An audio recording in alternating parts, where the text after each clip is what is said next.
Bismillahirrahmanirrahim. Assalamualaikum warahmatullahi wabarakatuh. Innal hamdalillah nahmaduhu wa nasta'inuhu wa nastahdihi wa nastaghfiruh wa na'udzu billahi min shururi anfusina wa min sayyiati a'malina. May yahdihillahu fala mudilla lahu wa may yudlil fala hadiya lahu. Asyhadu an la ilaha illallah wa asyhadu anna Muhammadan 'abduhu wa rasuluh. Qala Allah subhanahu wa ta'ala qalu subhanaka la 'ilma lana إلا ما علمتنا إنك أنت العليم الحكيم قال رب اشرح لي صدري ويسر لي أمري واحلل عقدة من لساني يفقهوا قولي وقال النبي صلى الله عليه وسلم فإن أصدق الحديث كتاب الله وخير الهدي محمد صلى الله عليه وسلم وشر الأمور محدثاتها وكل محدثة بدعة وكل بدعة ضلالة وكل ضلالة في النار أو كما قال النبي صلى الله عليه وسلم أما بعد. Tuan-tuan yang dirahmati tuan dan puan yang dirahmati Allah Subhanahu wa taala sedang beruntun. Alhamdulillah pada pagi ini dapat kita bersama-sama untuk kita sambung pengajian kita berkaitan dengan kitab kita, iaitu kitab Kifayatul Akhyar. Kitab Kifayatul Akhyar, kitab fiqh. Kalau ahad yang lepas kita ambil kitab Umdatul Ahkam. Pada minggu ni kita ambil kitab Kifayatul Akhyar, Sabtu dan Ahad. Kemudiannya insya-Allah pada minggu yang ketiga besok kita akan ambil semula kitab Umdatul Ahkam. Baik, topik kita masih sambungan yang lepas. Kita telah mengambil syarat sah salat, syarat sah salat dalam kitab ni, dan kita dah masuk syarat sah salat yang pagi ni insya-Allah kita masuk syarat sah salat yang keempat, iaitu mengetahui masuknya waktu solat. Tidak diragukan kalau kita lihat dalam firman Allah Subhanahu wa taala. Allah Subhanahu wa taala berfirman, "Innas salata kanat 'alal mu'minina kitaban mawquta." Sesungguhnya salat itu ke atas orang-orang yang beriman masa yang telah ditentukan. Masa dah ada dah. Kita dah lihat sebelum ni kita dah ambil topik bila masuk waktu zuhur, bila masuk waktu asar, bila masuk waktu maghrib, waktu isyak dan juga waktu salat subuh. Maka topik syarat sah salat ini ialah mengetahui masuknya waktu salat. Dan kita kena tahu masuknya waktu salat. Kata muallif rahimahullahu taala, tidak diragukan bahawa masuknya waktu salat merupakan syarat sah salat. Bila ia tidak mengetahui, maka tidak perlu dibahas. Maka bila dia tak mengetahui akan hal itu, maka tidak perlu dibahas. Jika ia tidak mengetahuinya, maka wajib berijtihad kerana ia diperintahkan sedemikian. Maka wajib ke atasnya berijtihad.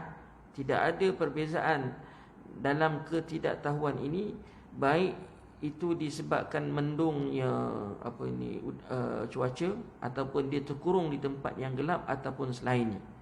Seandainya ia mampu keluar daripada tempat yang gelap tadi untuk melihat matahari,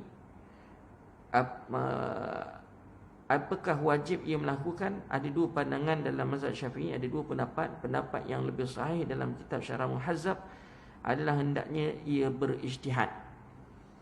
Ini keadaan mati Allah Subhanahu wa taala. Kita dah tahu bahawa mengetahui masuknya waktu salat itu syarat sah salat. Tahu masuk waktu. Kalau hari ini kita tahu masuk waktu apabila adanya azan. Apabila masuknya waktu mengikut dengar azan kat corong-corong radio, ataupun dekat jam. Tekan tengok jam, dah masuk waktu dah ni. Dah masuk waktu. Cuma kita kena pastikan juga, sebab kita berada di daerah mana, di kawasan mana. Kalau kita ada di Selangor, dia punya masuk waktu ni salatnya lain. Even kita kadang-kadang di Kelang dengan Shah Alam pun ada beza sikit, walaupun seminit dua katakan. Kita dengan negeri lain, Selangor dengan dengan Negeri Sembilan, dengan Melaka, dengan Johor tak sama. So kalau kita pergi ke Johor, balik Johor, maka janganlah ikut time salat waktu negeri Selangor ataupun waktu Kelang. Kita kena ikut waktu setempat. Waktu tempat. Sebab kenapa Ustaz boleh berlaku gitu? Matlak berbeza. Matlak ni apa? Tempat terbit matahari. Makna waktu terbit matahari itu beza, tak sama. orang yang duduk dekat dekat kawasan bukit dengan kawasan landai dengan tepi pantai, tidak sama dia kedudukan waktu solat itu, katakan, atau waktu terbitnya matahari, dan waktu terbenamnya matahari. Nah, jadi tuan-tuan yang dirahmati Allah Subhanahu wa taala, kalau seorang itu contohnya di Dubai kan, di Dubai dia ada satu bangunan yang tinggi tu, bangunan apa, Burj apa nama, Burj Khalifah kan. Kalau bulan Ramadan yang duduk atas sekali tu, dia orang buka puasanya awal. Dia orang buka puasa awal. Dia buka puasa. Dia ada waktu, ada apa ni, adalah lambat cepatlah sebab dia berada pada tempat yang tinggi. Jadi dia lebih, katakan. Saya pernah timbulkan isu pada tuan-tuan yang dirahmati Allah Subhanahu wa taala. Kalau dia naik kapal terbang pukul 7 dekat belum masa dia naik tu kapal terbang, dia belum masuk waktu maghrib. Tetapi rahmati Allah Subhanahu wa taala, dia naik kapal terbang, berada dekat atas awan. Dia, kita kata, kalau ikutkan kat bawah dah masuk waktu solat maghrib. Adakah bila dia naik atas tersebut, dia nampak cahaya matahari, dia dikira boleh berbuka puasa mengikut masa yang ada dekat bawah? Kat situ tuan-tuan rahmati Allah, ada khilaf lah, dia katakan di sisi ulama. Jadi tuan-tuan rahmati Allah Subhanahu wa taala, mana sebab matlak berbeza, katakan tempat, keadaan terbit matahari dan terbenam matahari itu yang berbeza. Lepas tu kita kata ada satu negara pula yang kalau kita pergi, dia 6 bulan siang, 6 bulan malam. Dari sini kita kata kita berada di kutub utara ataupun kutub selatan, katakan. Yang mana tuan-tuan mati Allah Subhanahu wa taala, kita berdepan dengan suasana setengah tahun siang saja dan setengah tahun malam saja. So bagaimana solatnya, katakan. Dan kita nanti juga akhir zaman, Nabi SAW kata, dan disebut nama Allah Subhanahu wa taala, ketika Dajjal keluar, wa niyazbillah, katakan, yaum kesanah, hari pertama Dajjal keluar itu seperti setahun lamanya. Yaum kasyahar, yaum kal usbu' wa yaum ka ayyamikum. Hari kedua bersamaan dengan sebulan, hari ketiga bersamaan dengan seminggu, hari yang keempat seperti hari-hari biasa. Faqalu, ya Rasulullah, kaifa salah? Macam mana sembahyang? Hari yang pertama tu umpama setahun, hari kedua sebulan, hari ketiga seminggu. Macam mana solat? Maka Rasulullah SAW faqdirulah, takdir. Takdir macam mana takdir? Ya, katakan, kalau setahun tu kita kata sembahyang berapa kali? 5 darat dengan 365.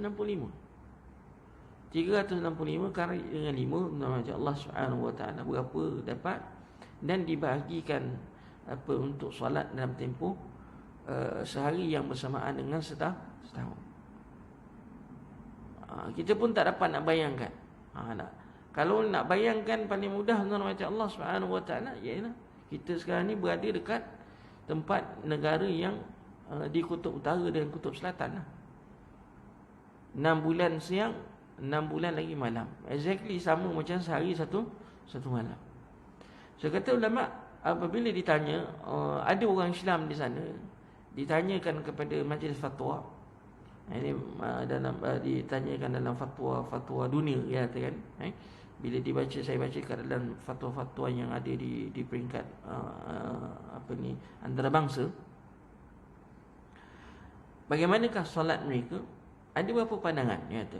Yang pertama, dia mengikut jadual masa yang paling hampir, yang ada siang dan malam. Yang ada siang dan malam. Itu utamalah, ya, katakan. Sepuasanya, solatnya dia akan ikut jadual negara yang ada siang dan malam, yang paling hampir dengan di mana. Pandangan kedua, dia merujuk kepada waktu jadual solat Mekah. Ada juga kata gitu. Ada. Dia merujuk kepada jadual waktu solat di Mekah. Sembahyang Zuhur di Mekah sama. Zuhur sini. Maghrib sama, Isyak sama, subuh sama, ikut jadual waktu tu. So ada dua pandangan di situ. Yang paling kuatnya mengatakan bahawa mengambil masa yang paling hampir dengan dia, yang ada siang dan malam. Bab puasanya, bab salatnya mengambil hukum yang sama. Ini tuan-tuan mati Allah Subhanahu wa taala katakan mengetahui waktu salat. Kalau kita misal kata kita dikurung dalam gua, dikurung dalam gua, tak boleh kita nak keluar daripada gua tersebut, nak tengok matahari pun tak boleh, tak tahu siang ke malam. Maka kat situ kata ulama dalam kitab ni tadi, dia perlu ijtihad. Dia kena agak lah. Tadi dia masuk, kalau dia sebelum terperangkap dalam gua tu pukul berapa? Katalah dia terperangkap dalam gua tu, kata pukul 4 petang. Maknanya kebiasaannya 4 petang ni tuan-tuan macam Allah, anggarannya tak lama lepas tu masuk waktu asar. Kena start lah, kena buat anggaran maghribnya, isyaknya, subuhnya, ada kemudiannya zuhurnya, seterusnya lah, kata, sampai dia keluar daripada ataupun boleh dapat cara untuk melihat sama ada waktunya siang ke malam. Untuk dia meninggalkan salat disebabkan tak tahu waktu salat, tidak. Kerana ketika itu wajib dia berijtihad. Seandainya seorang yang adil mengabari tentang apa yang dilihatnya, aku melihat fajar terbit dan cahaya syafaq tenggelam, atau bulan menceritakan kepadaku apa yang dilihatnya, maka tidak boleh berijtihad. Andai kata kita duduk dalam gua tadi tertutup, tetapi ada orang yang kat luar tu yang memaklumkan kepada kita, dia pun tak boleh nak dia tak ada kuasa, tak boleh nak alihkan batu, dia kena panggil crane apa semua, tapi dia boleh bagi tahu pada kita, maka tak boleh ijtihad. Tak boleh ijtihad. Dari situ dia berpegang kepada pandangan orang yang bagi tahu dia, jika orang itu adalah orang yang dipercayai. Dia orang yang adil, kata di situ. Disebut, kata walau akhbaru adlun an muayyanah bi an qala ra'aitul fajr tali'an wa syafaq ghariban aw akhbarani fulan bi ru'yatihi imtana 'alayhi al-ijtihad kama law akhbarahu syakhsun bi nassin min kitabi aw sunnah fi mas'alatin la yajuzu ijtihad ma'a wujudin nas. Kata imam, dia kata muallif, kata sama dalam konteks, kata apabila ada orang beritahu satu perkara ni ada nas daripada kitab dengan sunnah Nabi SAW, nas fi mas'alatin, dalam satu masalah, maka tidak boleh ijtihad ma'a wujudin nas, tidak boleh berijtihad jika dah ada nas. Jika dah ada nas, itu kaedah dia. La ijtihada biwujudin nas, la ijtihada ma'a wujudin nas. Itu kaedah fiqh, dia kata kaedah fiqh tidak boleh ijtihad jika dah ada nas Al-Quran ataupun hadis Nabi SAW. Kemudian macam Allah Subhanahu Wa Taala kata, ini sama seperti kita kata ijtihad dapat dilakukan dengan biwir min qiraah. Dia kata ijtihad dapat dilakukan seperti membaca dengan menggunakan wirid ke, qiraah ke, ataupun mempelajari sesuatu. Maksudnya dia boleh gunakan apabila dia terperangkap dalam gua, dia perlu menggunakan apa cara untuk mengagak tempoh masa. Kalau kita kata dengan cara wirid, dia duduk dalam tu, dia bertahlil ke, dia bertasbih ke, apa semua untuk nak mengetahui masa tu, katakan dia kena buat. Ataupun baca Quran ke, ataupun macam Allah Subhanahu Wa Taala kita kata dia buat tanda ke, berapa agak-agak anggaran, dia kena buatlah. Dia kena buat anggaran. Wa sawa'un kana, dia kata kat sini, summa al-ijtihadu yakunu bi wirdin min qira'ah aw dars ilm wa bina wa nas wa nahwu zalik, katakan. Wallahu a'lam. Membangun, menulis ataupun semestanya, baik itu dilakukannya sendiri atau orang lain, sebagaimana perbuatan sebagaimana yang disebut oleh Ibnu Rif'ah. Ibnu Rif'ah. Di antara tanda masuknya waktu salat adalah terdengarnya kokokan ayam jantan. Kalau pagi subuh misalnya kata, nak kita duduk atas perangkap tu, dengar bunyi, dengar bunyi apa ni, kita kata ayam berkokok misalnya kata. Maka nama Allah Subhanahu Wa Taala pun boleh dijadikan sebagai sandaran, katakan, sandaran. Kat sini dia kata dalam di antara tanda masuknya waktu salat adalah terdengarnya kokok ayam jantan yang telah teruji dan kumandang azan seorang muazzin. Jika muazzin tersebut tidak thiqah, maka dilarang menjadikan azannya sebagai pedoman. Ini bab lainlah, dia katakan. Wal muazzin wahid idza lam yakun thiqah fala ya'khudh ahad bi adanihi wa in kana thiqah fa huwa ghairu alim bi waqtin fakadha. Adapun jika seorang itu thiqah dan yang mengetahui waktu salat, maka kata demikian juga seorang yang dipercayai namun tidak mengetahui waktu salat. Kalau orang azan ni, muazzin ni, tuan-tuan mati Allah, penting. Sebab dia mu'taman, diberi amanah, katakan. Diberi amanah. Kalau imam ni dia menjamin. Imam dia kata al-imanu dhamin wal muazzinu mu'taman. Katakan.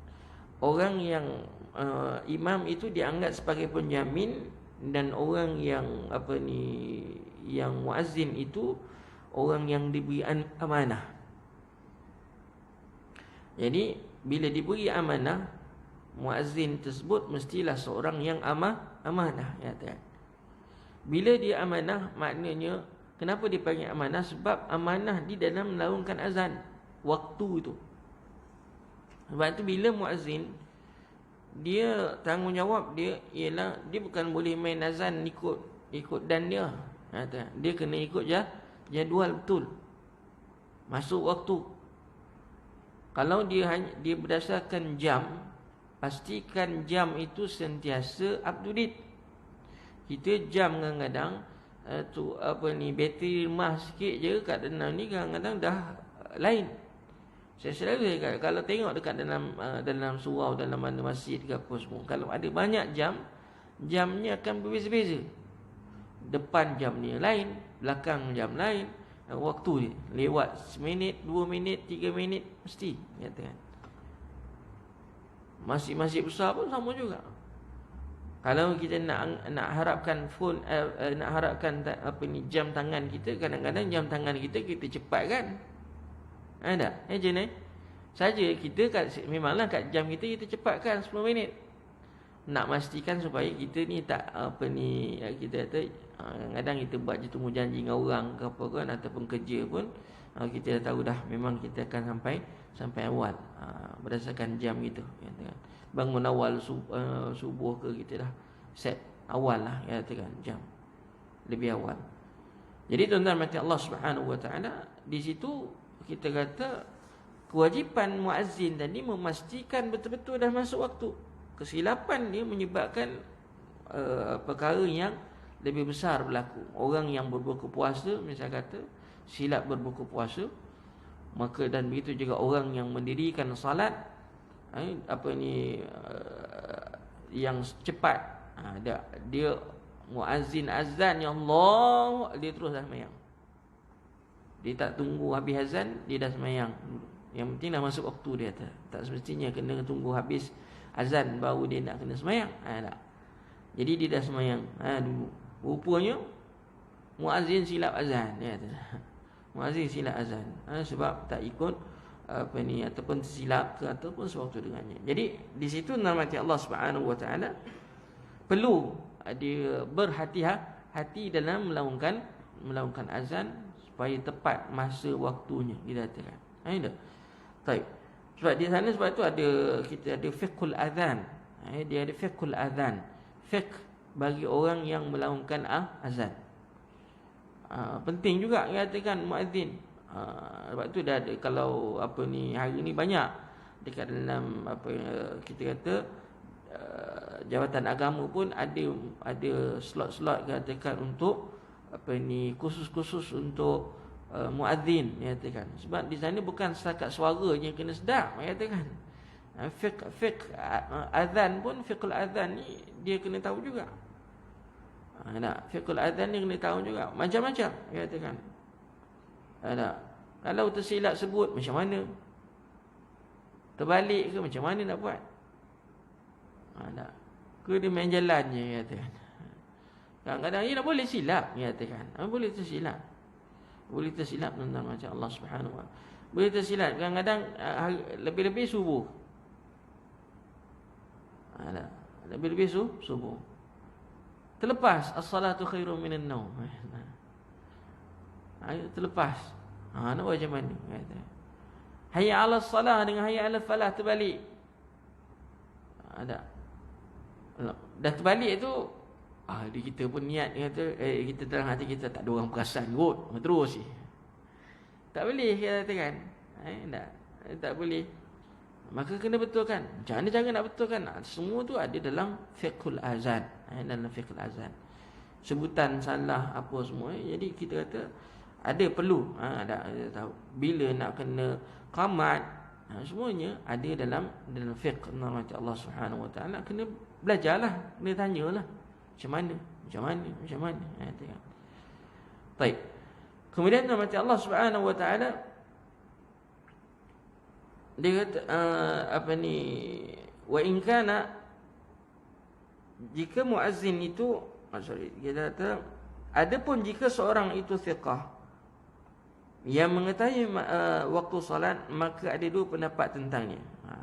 Orang tu dipercayailah, dipercayai orang yang adil. Imam Rafi'i berkata, perkataan orang thiqah itu tidak diambil kerana ia mengabarkan ijtihadnya, sedangkan seorang mujtahid tidak boleh mengikuti mujtahid yang lain. Berbeza bila ia mengumandangkan azan di hari yang cerah, bererti ia mengabarkan kesaksiannya. Sedangkan Imam An-Nawawi berkata, perkataannya diambil, ia menukil perkataan tersebut dari pernyataan Imam Asy-Syafi'i rahimahullahu ta'ala. Jadi kalau kita kata dalam bab muazzin ini, cukup dengan orang yang dipercayai saja untuk melakukan azan, memberitahu masuk waktu. Dan ini yang disebut oleh Imam An-Nawawi. Seorang tidak mungkin hanya duduk menunggu ayam jantannya berkokok.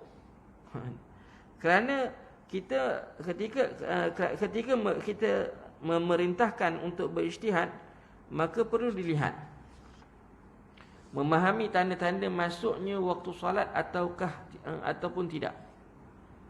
Pada asalnya dalam macam Allah Subhanahu Wa Taala, setiap orang kena tahulah masuk waktu solat.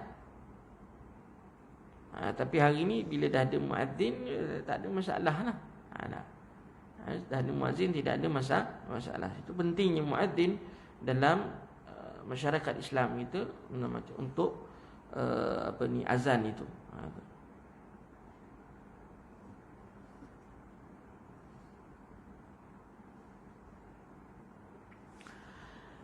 Jika tidak faham, menurut pendapat lebih sahih dalam Syarh Muhazzab, dia kata ia harus mengikuti. Kalau sebab kita tak mampu nak, orang awam sana dia hanya mampu melihat ataupun mendengar, dia katakan. Mungkin tak mampu nak ijtihad tinggi, tengok matahari ke dah terbenam ke belum, dah tergelincir ke belum, mengatakan. Sekarang ni semua dah ada, dah senang, masa dah ada, jadual dah ada, waktu dah ada, jam pun dah ada. Just follow saja, ikut saja. Ikut saja.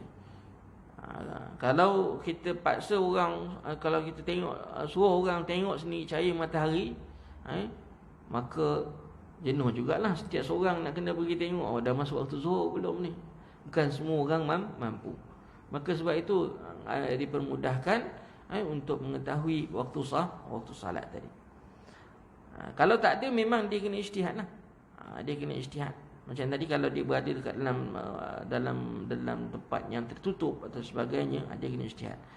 Adapun jika ia memahami tanda-tanda masuknya waktu salat, maka perlu dilihat pula jika ia salat tanpa berijtihad, maka salatnya tidak sah dan wajib mengulanginya meskipun ia salat tepat pada waktunya. Ini dalam kes-kesnya nama Allah katakan, jika ia memahami tanda-tanda masuknya waktu salat, maka perlu dilihat pula jika ia salat tanpa ijtihad, dia kena ijtihad juga macam ni pun. Ijtihad dia katakan bukan main hentam saja, hentam mati Allah, walaupun dia tahu tanda-tanda masuknya waktu salat, tetapi itu perlu dengan ijtihad. Meskipun sementara jika ia berijtihad, maka perlu lihat jika dalam dugaan itu ada dugaan lain sebelum ia meyakini mana yang lebih kuat, maka untuk berhati-hati hendaknya ia mengakhirkan salat sampai waktu ia yakin bahawa ia masih menundakan salatnya, maka waktunya akan habis. Sementara itu, jika menurut dugaannya yang paling kuat bahawa telah masuk waktu salat, hendaklah dia salat. Dia masa kita kata kita masa seorang itu dalam keadaan yang dalam gua tadi, dia berijtihad. Ijtihad dia, kita kata dia perlu yakin, dia tak boleh ada keraguan. Dia tak boleh ada keraguan, agak-agak ataupun keraguan yang boleh menyebabkan ijtihadnya tidak dia panggil ghalabah zan. Apa makna ghalabah zan? Bukanlah yakin 100%. Katakan ghalabatiz zan maknanya nilai kepercayaan dia lebih tinggi daripada keraguan. Itu maksud kalau perlu berijtihad dalam keadaan-keadaan yang tertentu, maka dia kena sampai tahap ghalabah zan. Kalau jika perlu dia lewatkan lagi untuk dia dapatkan keyakinan itu nama Allah, maka harus dibuat begitu. Dia harus buat begitu. Wallahu a'lam. Kemudian nama Allah Subhanahu wa taala, apabila dia tidak mampu memahami keadaan tersebut dengan jelas, maka tidak berkewajipan apapun. Jika salat tersebut tepat pada waktunya, maka tidak perlu ada apa-apa masalah. Maknanya dia bolehlah salat juga, dia katakan. Jika salat itu setelah habis waktunya, maka salatnya juga sah. Dia semayang tu, dia semayang dalam gua gelap gitu, tapi sebenarnya dah habis waktu dah. Tapi sebabkan ijtihad dia, maka salatnya sah. Sebab dalam keadaan itu dia tak tahu, meskipun ia meniatkan salat pada waktunya. Ini dinyatakan secara jelas oleh Imam Rafi'i dalam kitabnya Kitabus Siyam. Jika ia mengetahui secara jelas bahawa ia salat sebelum waktunya, maka ia harus mengqadakkannya menurut mazhab. Itu beza kalau dia mengetahui secara jelas, yang tadi salatnya tadi luar waktu. Tak. Andai katakanlah kita kata dia semayang zuhur, kebetulan lepas semayang zuhur tu dia pun diselamatkan, pintu guanya dapat dibuka. Dia keluar rupanya baru pukul 12. Tak. Dia dah semayang zuhur. Jadi semayang zuhurnya dikira tidak sah. Dia kena semayang semula apabila dia mengetahui bahawa salatnya tadi tidak masuk waktu. Katakan untuk tadilah. Untuk yang semalam taklah. Untuk yang sebelum-sebelum tu tidak. Tapi untuk waktu yang terdekat tu saja. Wallahu a'lam. Okey. Seandainya seorang pakar astronomi mengetahui masuk waktu dengan ilmu hisab, maka ia disebutkan di dalam Al-Bayan. Al-Bayan mengatakan, mazhab mengatakan bahawa ia boleh mengamalkannya untuk diri sendiri, namun tidak boleh untuk orang lain. Pakar astronomi adalah orang yang mengetahui waktu solat, bukan pakar astrologi seperti yang dikenali masyarakat. Seperti orang-orang yang menerbangkan pasir, kita kata untuk mengetahui, kita kata adalah cara-cara orang dulu, kata kan, dia nak tahu kedudukan apa semua, angin apa semua, dia main dilepaskan pasir dia untuk dia arah angin ataupun sebagainya untuk mengetahui arah. Dan juga kita kata wallahu alam untuk juga dia mengetahui, adalah cara-cara dia, mungkin kita pun tak pasti macam mana, ya kan. Wallahu alam. Kahaulai alladhina yadribuna birramal fa innahum fisq. Mereka ini adalah orang-orang yang fasik. Di antara mereka ada yang bermasalah dalam masalah akidah, serta yang zindik lagi kafir.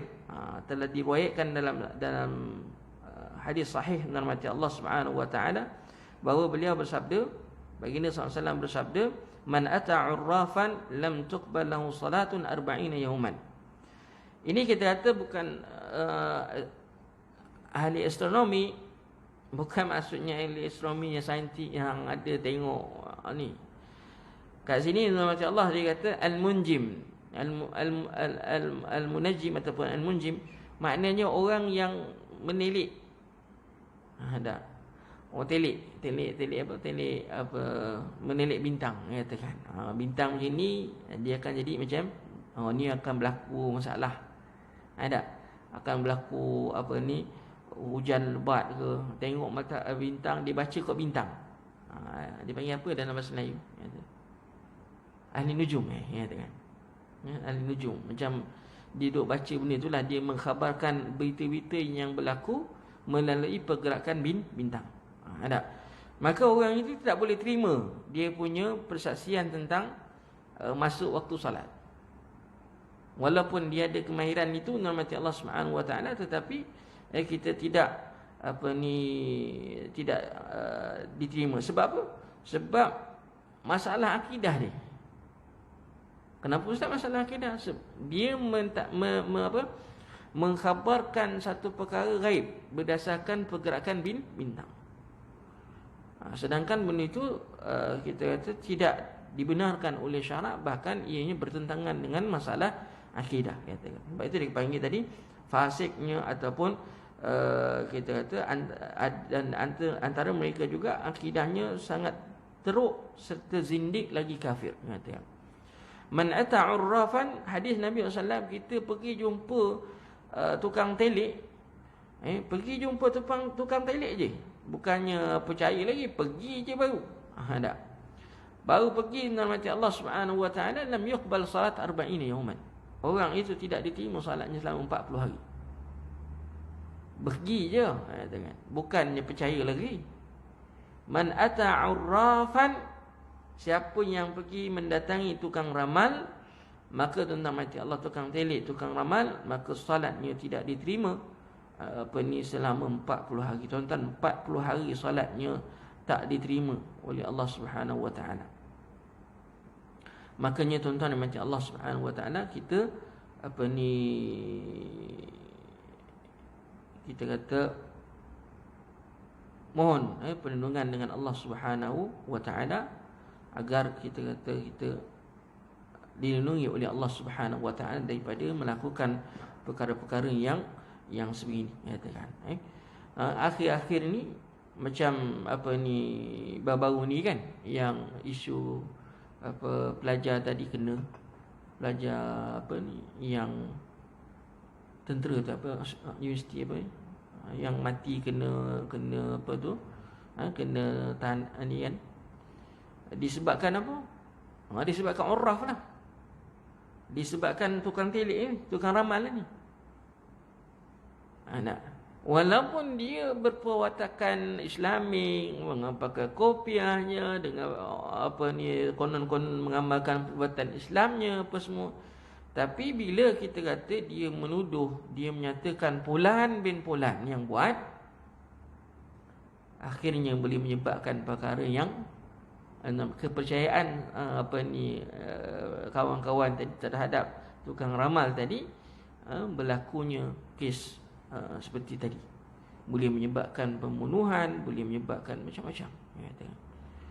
Jadi tuan-tuan mati Allah Subhanahu wa taala itu lagi dahsyat. Sebab itu dalam hadis Nabi sallallahu alaihi wasallam, man ata'a urrafan fasa'alahu an syai' fasaddaqahu faqad kafara bima unzila ala Muhammad.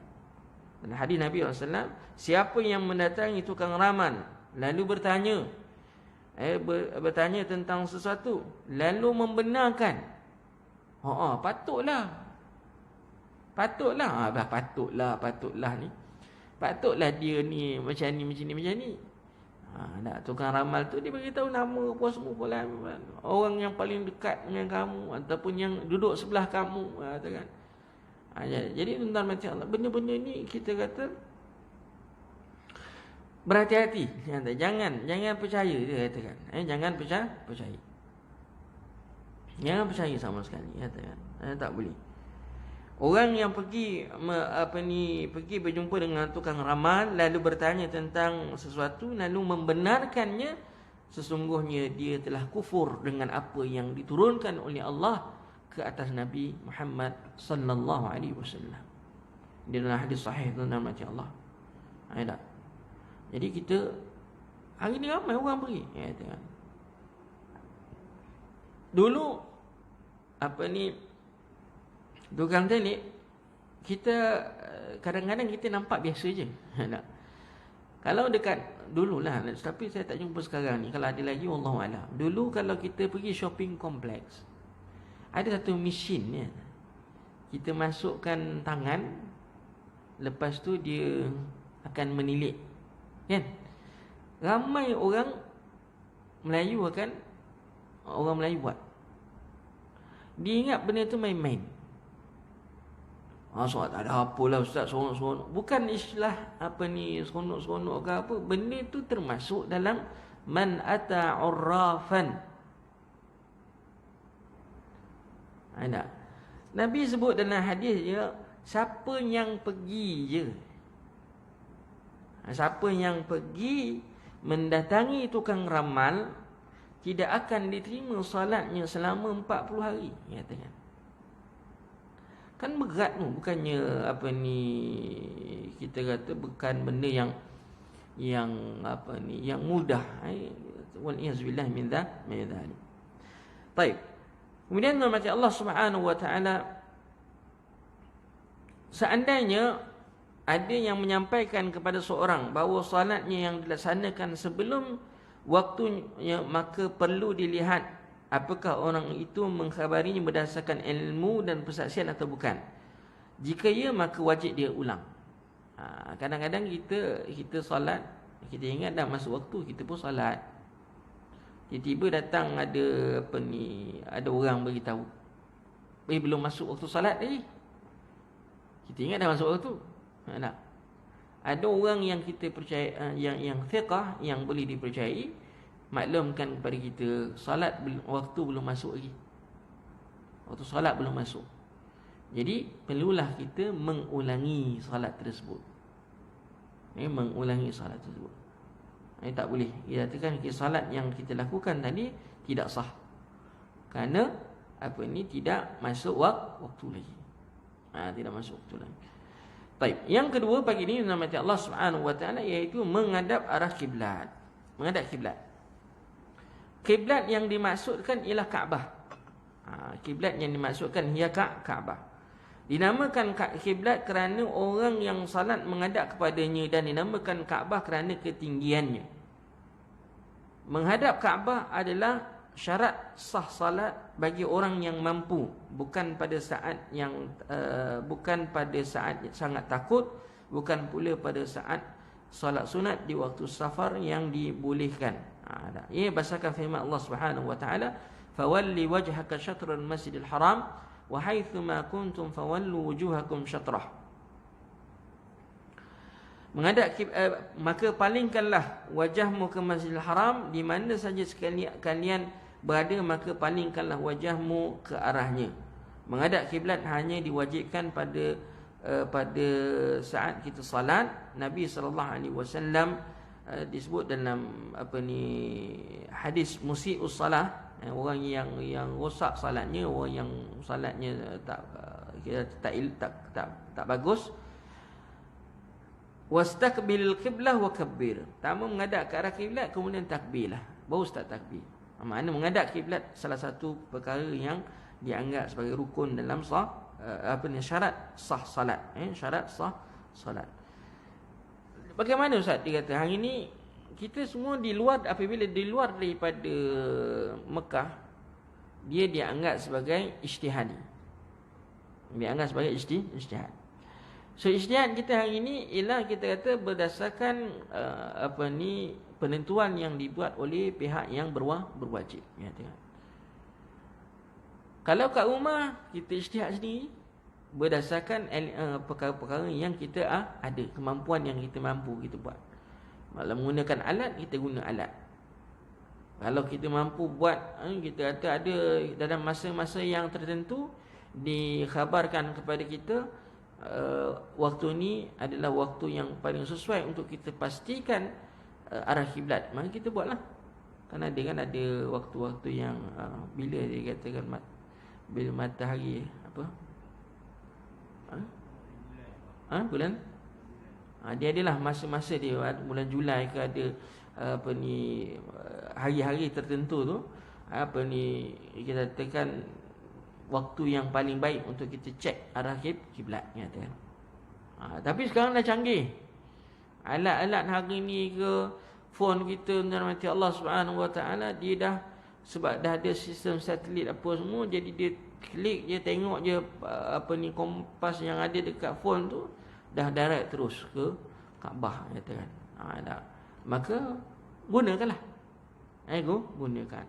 Walaupun ni ijtihadi, kata kan. Tetapi kalau kita berada di depan Kaabah, maka wajib kita menghadap depan Kaabah. Tak boleh kita membelakang Kaabah.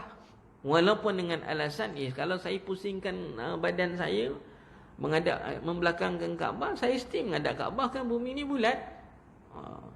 Saya pernah jumpa di Mekah, dia pergi sujud kot lain. Masa tu bulan Ramadan.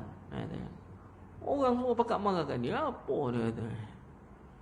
Dia kadang-kadang Arab ni pun bukan betul pun sangat. Katakan ada perangai-perangai dia tu yang pelik-pelik macam ada.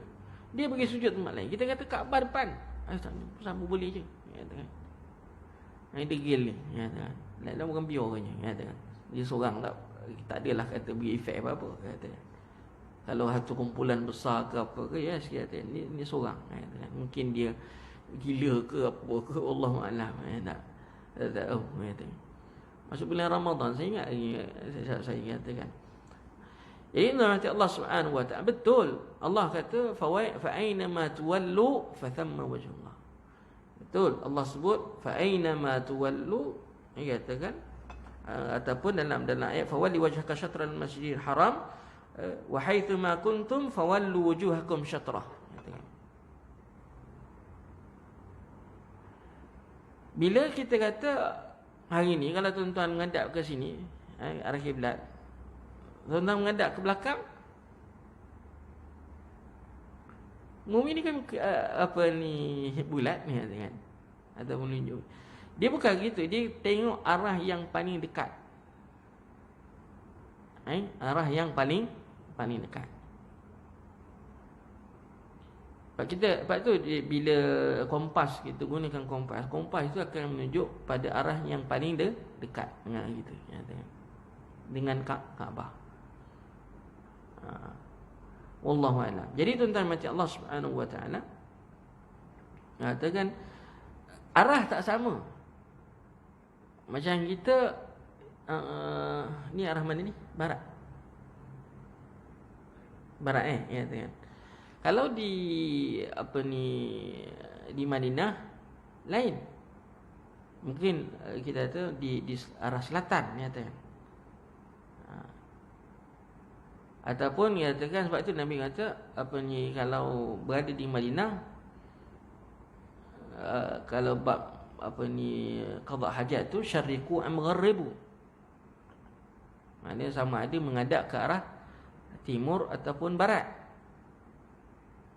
Jadi bila kita kata berada timur dengan barat, arah kiblatnya arah selatan, katakan.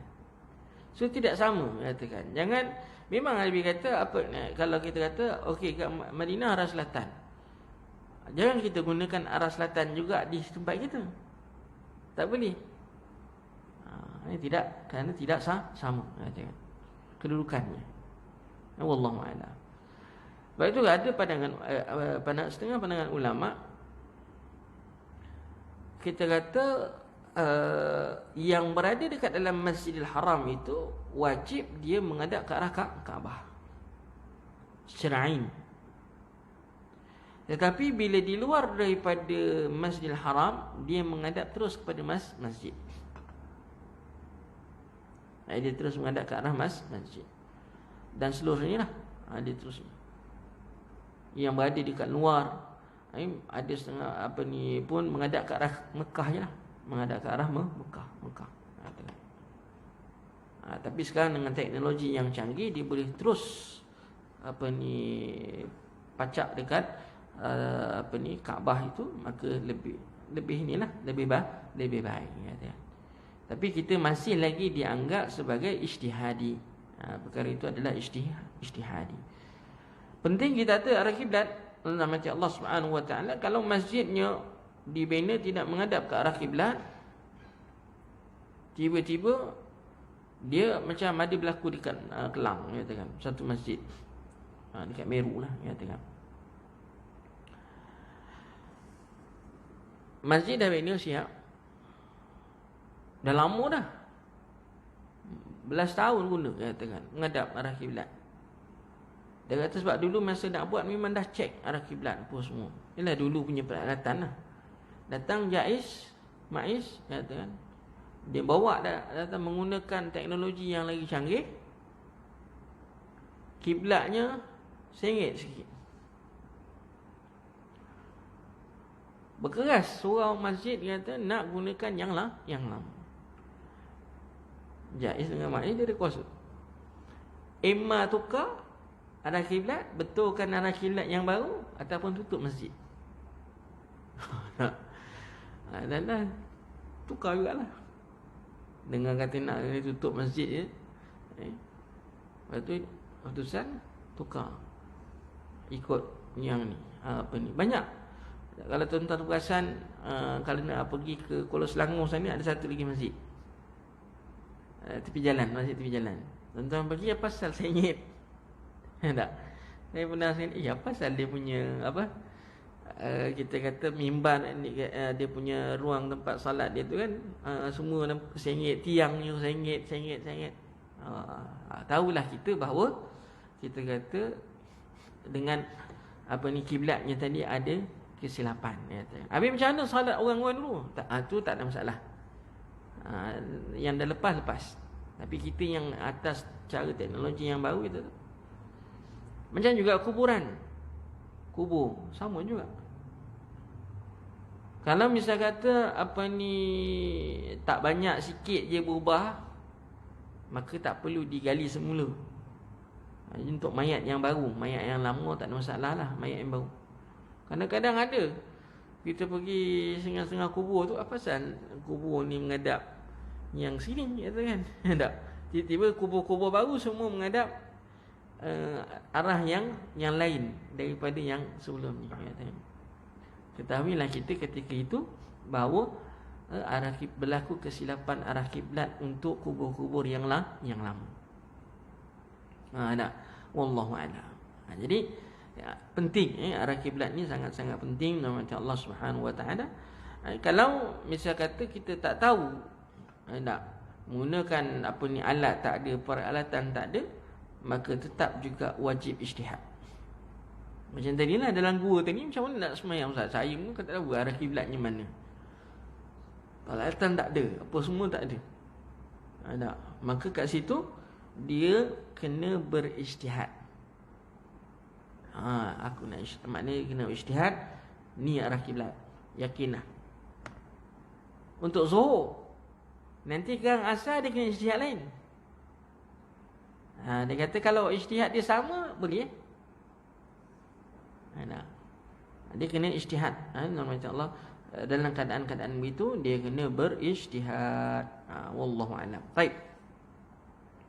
Kewajipan orang yang dekat dengan Kaabah adalah memosisikan atau menghadap ke arah kiblat teruslah Kaabah. Seandainya sebahagian badannya tidak sejajar lurus menghadap arah kiblat, maka menurut pendapat lebih sahih salatnya tidak sah. Adapun orang jauh daripada Kaabah, maka ada dua pendapat mengenai kewajipannya. Pendapat paling kuat di antara keduanya adalah memosisikan ataupun menghadap ke arah Kaabah berdasarkan ayat tersebut, namun cukup dengan persangkaan yang kuat. Berbeza dengan orang yang dekat dengan Kaabah, wajib melakukannya dengan keyakinan kerana ia mampu melakukannya, sementara orang yang jauh tidak. Pendapat kedua menyatakan bahawa orang yang jauh menghadap ke arah Kaabah, menyatakan jauh, orang yang jauh juga wajib menghadap ke arah Kaabah. Jadi di sini nama Allah Subhanahu Wa Taala kalau seperti mana yang saya kata tadi dah, yang depan Kaabah wajib dia terus menghadap Kaabah. Dia tak boleh paling-paling, menyatakan. Yang berada di luar Masjidil Haram, mana kita kata dia menghadap masjid. Yang berada di luar daripada Masjidil Haram, macam kita kata kita berada dekat Madinah ke ataupun luar daripada Mekah, maka kita menghadap ke arah Mekah. Tapi dengan sebab teknologi hari ini dah canggih, katakan, maka gunakan untuk kita terus menghadap ke arah Kaabah, maka itu lebih baik. Wallahu a'lam. Jadi itu dituntut nikmat Allah. Nanti ada sambungan berkaitan dengan topik ini pada siri yang akan datang, insya-Allah. Kata ada beberapa masalah lagi untuk bab menghadap ke arah kiblat ni. Wallahu a'lam bissawab. Ada soalan nak tanya kalau ada? Ya.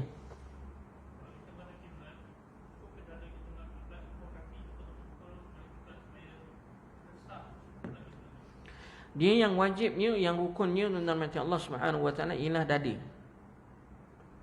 Ialah dada. Katakan 4 dada kita. Dada ni tak boleh bergerak ke arah 180 darjah, tak boleh. Kalau gerak sikit, kita semayang ada arah kiblat, kita gerak sikit, okey. Dia jangan berpaling terus ke sana. Bila dada kita beralih saja, maka nama Allah Subhanahu Wa Taala berpaling daripada arah kiblat, salatnya batal.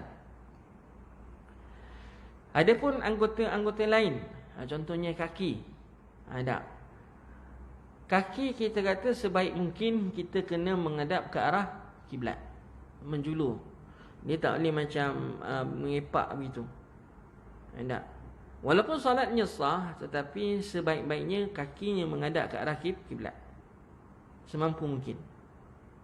Tegakkan, luruskan. Untuk pandangan mata khilaf. Mazhab Maliki dia pandang depan. Dia pandang depan. Fawalli wajhaka syatral Masjidil Haram. Dia mayang mana depan? Mazhab Maliki. Tapi jumhur ulama, seingat saya, ulama Allah illam ukhti kalau saya tak silap, mazhab Syafi'i lah khususnya, sunat ketika semayang tadi matanya melihat tempat sujud. Kerana ada nas. Kerana ada nas yang menyarankan kita bila semayang melihat tempat sujud. Tak boleh pandang depan, tengok tempat sujud. Wallahu a'lam. Macam tasyahud, bila kita tasyahud, jari kita gerakkan menghadap ke arah kiblat. Ni semua ulama sebut dalam pembahasan menghadap ke arah kiblat ni, katakan masa rukun dalam salat ni kata. Kemudian bila kita nak sujud, kaki kita tu kita kelepekkan sebaik-baiknya ialah dapat kita kelepekkan jari itu tadi pun menghadap ke arah kiblat, kita buat. Sama juga ketika tasyahud ini, tapi kalau kaki tu dah keras, tak boleh Ustaz, tak boleh lipat dah, katakan. Lagi kalau orang badan besar ke apa ke, fattaqullaha mastata'tum. Lepas tu kalau anak-anak kita sebagai guru dan sebagainya, boleh ajar daripada kecil tu kakinya tadi dilentuhkan nak kuat. Tapi kita macam kita ni, Allah alam, kaki dah kerah kata orang. Nak lipatkan. Ada setengah orang masya-Allah memang dia boleh buat. Sebab dia dah biasa. Daripada dulu lagi sampai kita dah memang dah kalau dah tua ni ataupun dah berumur ni memang tak boleh suka, memang tak tahulah macam mana cara, memang tak boleh. Ya kan, setakat yang saya tahulah pada diri saya pun saya cuba tak boleh, ya kan. Sakit. Kalau orang yang dah biasa, daripada kecil dia buat, memang dia boleh. Dia boleh lipatkan kaki dia tu betul-betul menghadapkan arah kiblat. Ketika tasyahud, ketika rukuknya boleh buat. Tapi kalau kita umumnya kita ni masa, sebab tu masa sujud itu caranya ialah kita membenamkan kepala kita dekat dekat tempat sujud dengan menolak kaki. Kaki kita akan menolak, maka kat situ kita akan dapat jari kita melengkung betul sehingga menghadap ke arah kiblat. Tapi bila tasyahud, duduk antara dua sujud, sukar jugalah kaki kita nak buat begitu. Bergantunglah kemampuan. Jadi yang lain tidaklah wajib.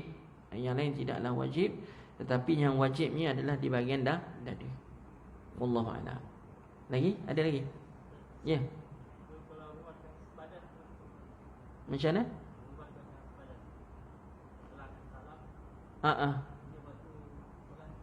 Dia berada kat sepadan. Dia berada kat sepadan, ada kita kata dalam keadaan itu macam Allah Subhanahu Wa Taala dia ambil jalan tengah lah. Jalan yang selamat. So jalan selamat dia berada kat mana? Kalau dia berada dekat kita kata dia berada dekat Kelang lah. Kalau dia berada tu dalam kawasan Shah Alam lah. Kalau macam orang duduk kat Taman Alam Shah ni kan, dia kan depan sikit je Shah Alam, sini Kelang. Azan dekat Masjid Teluk Menegun tu, dia kena tengok lah. Masjid Teluk Menegun Shah Alam ke? Masjid. Betul. Sepadan ni adalah jalan. Maknanya Taman Teluk Menegun depan tu Kelang kan? Ya, tengok. Lepas sini Shah Alam, ya, tengok.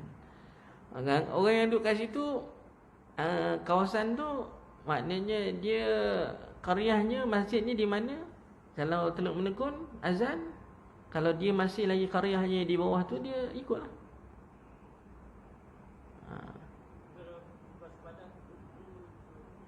Dia persepadanan ni kita kata dia lebih kepada ni je. Ikut negeri tu.